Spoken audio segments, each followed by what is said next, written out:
Assalamualaikum warahmatullahi wabarakatuh. Saya Nur Syafiqah binti Kamis, nombor matrik 278573. Hari ini saya akan membentangkan tentang bagaimana hendak menguji idea perniagaan. Setiap ahli perniagaan atau orang yang mula berjinak-jinak dengan dunia perniagaan menginginkan sebuah perniagaan yang berjalan dengan lancar. Jadi strategi dan idea untuk memulakan sesuatu perniagaan itu amatlah penting, terutamanya kepada generasi muda yang baru sahaja ingin memulakan perniagaan. Hal ini dikatakan demikian kerana setiap individu mestilah mempunyai target yang tinggi dalam perniagaannya. Mereka mestilah berani dalam menghadapi risiko dan kreatif dalam perniagaannya. Antara isu yang dapat kita lihat pada hari ini iaitu yang diperkatakan oleh Tan Sri Dr. Abdul Rahim Tan Bicik dalam berita Astro Awani tentang kadar kegagalan usahawan Bumiputera masih tinggi. Menurut beliau, kegagalan ini berpunca daripada sikap usahawan yang tidak serius, kurang ilmu pengetahuan dan tiada bimbingan. Oleh itu, mempunyai idea untuk memulakan perniagaan amatlah penting supaya setiap individu tidak mudah berputus asa dalam dunia perniagaannya. Terima kasih. Assalamualaikum, nama saya Nur Rakis binti Adam. Jadi saya ingin meneruskan pembentangan untuk kumpulan 3. Okey, jadi di sini saya ingin membentangkan mengkaji maklumat sedia ada dalam perniagaan. Maklumat adalah data yang telah diproses ataupun diformat dengan menggunakan cara yang membenarkan manusia untuk memanfaatkannya dengan cara yang signifikan. Cara penggunaan maklumat dalam perniagaan secara tradisional adalah mereka mementingkan hal-hal seperti aset, harta, tanah, loji, peralatan dan sumber manusia. Jadi apabila teknologi telah berkembang di dalam hidup harian kita, para peniaga telah berubah fikiran, mementingkan maklumat yang lebih berharga. Contohnya maklumat daripada pelanggan sendiri. Contohnya semasa pelanggan melayari laman web syarikat mereka, data telah diambil mengenai apa yang pelanggan sukai, warna yang disukai ataupun minat mereka dan lokasi fizikal mereka. Data-data yang telah dikumpul daripada feedback ataupun survey daripada pelanggan ataupun pengguna untuk mendorong mereka untuk memampakkan iklan kepada pelanggan-pelanggan tersebut. Okey, jadi iklan yang boleh dibuat adalah menerusi email ataupun media sosial seperti Instagram, Twitter, Facebook. Okey, jadi ini memudahkan mereka untuk melariskan produk yang dijual. Assalamualaikum warahmatullahi wabarakatuh dan salam sejahtera. Nama saya Nur Atira binti Mat Yus Julaimi dan nombor matrik 277855. Saya ingin membentangkan tajuk kebijaksanaan pasaran. Yang pertama adalah cara memilih lokasi strategik, iaitu memilih tempat perniagaan yang senang nampak oleh orang awam, memilih kadar sewa yang berpatutan, membuat penyelidikan, memilih tempat perniagaan yang memudahkan akses keluar masuk pelanggan dan berdekatan dengan kelompok sasaran pelanggan. Yang kedua adalah kriteria dalam memilih lokasi, iaitu mengenal pasti identiti perniagaan, mengkaji kemudahan infrastruktur, membuat penyelidikan keluasan tapak perniagaan dan peka dengan tapak perniagaan terhadap kos pembangunan. Yang terakhir adalah proses memilih lokasi perniagaan. Langkah pertama adalah meninjau kawasan tapak perniagaan. Langkah kedua, mengumpul maklumat tentang kawasan yang sudah dipilih. Langkah ketiga adalah membandingkan kawasan-kawasan yang dipilih. Langkah keempat, membuat keputusan. Dan langkah yang terakhir adalah mendapatkan kawasan yang strategik. Assalamualaikum warahmatullahi wabarakatuh. Saya Nur Nazihah binti Basirun, nombor matrik 278734. Data perniagaan. Data perniagaan merupakan maklumat mengalir masuk dan keluar dalam pelbagai arah. Data yang dikumpul oleh perniagaan dibahagikan kepada 5 kategori, iaitu proses perniagaan, pemerhatian dunia fizikal, data biologi, data awam dan data peribadi. Contoh bagi data proses perniagaan apabila juruawam mengimbas kod bar pada sesuatu produk dan data yang diperoleh akan digunakan dalam pengurusan inventory dan sebagainya. Pemerhatian dunia fizikal pula mengumpulkan data dengan penggunaan peranti seperti pengenalan frekuensi radio, kamera jauh tanpa wayar, teknologi sensor dan titik akses tanpa wayar. Data biologi pula adalah seperti telefon pintar yang baharu yang mempunyai teknologi yang membuka kunci telefon hanya dengan melihat skrin. Data peribadi pula adalah apabila Facebook menggunakan maklumat yang diberikan oleh pengguna seperti usia, jantina serta minat. Dan Facebook akan menyelesaikan iklan berdasarkan maklumat yang diberikan. Maklumat dan perniagaan pula ianya menggunakan maklumat dengan mengatakan bahawa perniagaan menggunakan maklumat untuk mendapatkan kelebihan daya saing. Ringkasnya, kelebihan daya saing adalah yang menjadikan barang atau perkhidmatan perniagaan lebih unggul daripada semua pilihan pelanggan yang lain. Dan saya Wan Nurul Syazwani binti Wan Aziz, 277128 akan meneruskan tentang penyelidikan pasaran. Penyelidikan pasaran merupakan satu kajian yang dijalankan untuk mengumpul data dan maklumat mengenai statistik pasaran dari segi keperluan dan tingkah laku pengguna bagi membolehkan pengeluaran produk yang berkualiti tinggi serta menepati pelbagai perubahan cita rasa pelanggan. Terdapat dua jenis penyelidikan pasaran yang boleh digunakan, iaitu penyelidikan prima dan penyelidikan sekunder.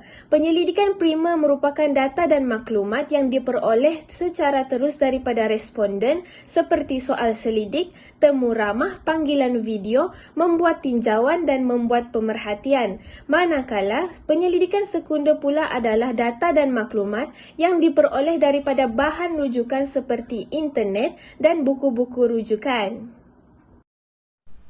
Assalamualaikum dan salam sejahtera doktor. Nama saya Umi Zulaika Atika binti Rusmadi. Saya memegang nombor matrik 276960 dan hari ini saya akan membentangkan tentang langkah ujian pasaran. Langkah pertama dalam menjalankan ujian terhadap pasaran adalah dengan mengetahui dahulu apakah sasaran pasaran perniagaan, iaitu pasaran pengguna dan juga pasaran industri. Dengan cara ini, peniaga dapat menyasarkan jualan produk terus kepada sasaran pelanggan. Seterusnya, sesebuah perniagaan juga boleh menguji pasarannya dengan mengenal pasti anggapan nilai atau harga produk oleh pengguna. Peniaga perlulah mengemaskini harga dan uji sekali lagi jika harga yang baharu mendapat sambutan daripada pelanggan ataupun tidak. Di samping itu, perniagaan juga boleh menguji pasaran mereka dengan mengenal pasti ciri-ciri produk yang boleh menarik perhatian pelanggan. Peniaga boleh memodifikasikan ciri-ciri produk dan kenal pasti produk yang manakah yang mendapat sambutan yang tinggi daripada pelanggan. Selebihnya, saya akan menyerahkan pembentangan seterusnya kepada Akilah. Peniaga juga boleh menguji pasaran dalam mempelbagaikan kaedah promosi. Menurut SME Hub, promosi boleh ditakdirkan sebagai aktiviti untuk meningkatkan kesedaran pelanggan terhadap produk yang dijual. Pengiklanan pula juga boleh ditawarkan sebagai promosi satu hala. Kaedah komunikasi yang memberitahu pelanggan maklumat tentang sesuatu produk atau perkhidmatan dan bagaimana untuk mendapatkannya. Peniaga juga boleh menguji bilangan pengguna laman sosial yang tertarik dengan produk yang ditawarkan dengan menggunakan alat promosi sedia ada di dalam laman sesawang seperti Instagram, Facebook, YouTube, TikTok dan sebagainya. Jika didapati banyak pengguna daripada Instagram yang tertarik dengan produk itu, maka peniaga boleh meningkatkan promosi di platform tersebut. Jika perniagaan mendapati jualan secara bersekemuka lebih efektif, maka teruskan dengan jualan bersekemuka lagi banyak daripada promosi di media sosial. Di samping itu, peniaga juga boleh menguji pasaran mereka dengan lokasi. Penggunaan lokasi yang betul akan membolehkan peniaga untuk menebusi pasaran yang lebih besar, meningkatkan jualan dan memaksimumkan keuntungan kerana produk atau perkhidmatan yang ditawarkan oleh sesebuah perniagaan telah sampai kepada pengguna yang betul pada waktu yang tepat. Sesebuah perniagaan perlu menguji setiap tempat perniagaannya, sama ada tempat fizikal atau alam maya.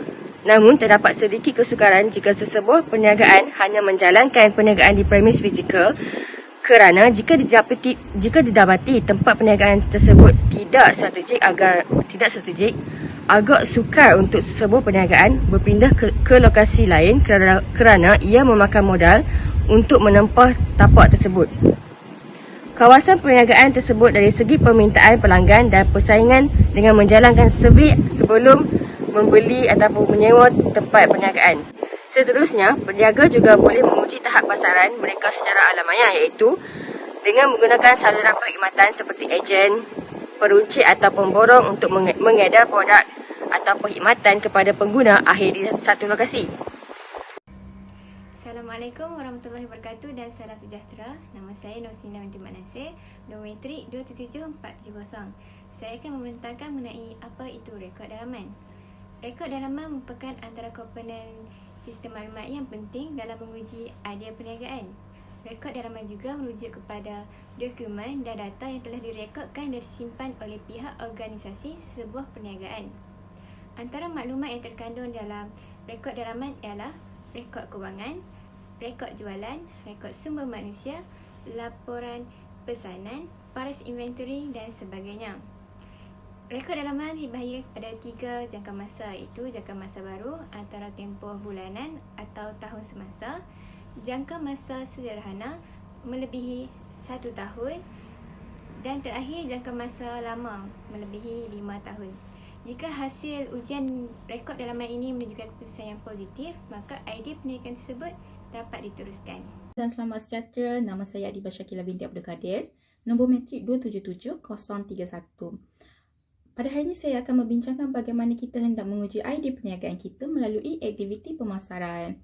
So, secara umumnya, pemasaran ini merupakan aktiviti perniagaan yang melibatkan proses penyelidikan atau analisis terhadap pelanggan ataupun pengguna produk dan perkhidmatan kita. So, kepentingan pemasaran ialah dapat meluaskan pasaran produk atau perkhidmatan kita, dapat meningkatkan keuntungan perniagaan, dapat melancarkan proses pertukaran barang ataupun perkhidmatan, dapat mengenalkan produk baru kepada pengguna atau pelanggan, dapat menyadarkan masyarakat tentang produk sedia ada, dapat meningkatkan pengeluaran produk yang berkualiti tinggi dan juga dapat mengenal pasti kualiti produk yang perlu dihasilkan. So, secara umumnya, aktiviti pemasaran ini penting untuk kita lakukan bagi menguji idea perniagaan kita sama ada ia diterima oleh pelanggan atau pengguna ataupun tidak. Sekian sahaja daripada saya. Dan selamat sejahtera, nama saya Fatimah Surah binti Syahidi, nombor metrik 27979. Dan kesimpulan yang kita dapat peroleh daripada tajuk ini ialah setiap peniaga haruslah menguji idea perniagaan mereka. Hal ini demikian kerana setiap peniaga perlulah sentiasa menguji perniagaan mereka kerana mereka akan memperoleh lebih banyak kebaikan dan keuntungan pada masa yang akan datang. Di samping itu, pemasaran juga penting bagi sesebuah perniagaan bagi memasarkan produk-produk mereka. Akhir sekali, setiap peniaga haruslah melakukan penambahbaikan dan sentiasa memenuhi kehendak pelanggan mereka. Hal ini demikian kerana pelanggan merupakan orang terpenting bagi sesebuah perniagaan. Sekiranya produk peniaga tidak digemari atau tidak menjadi pilihan, kemungkinan perniagaan kita tidak akan berkembang dan tidak menjadi maju.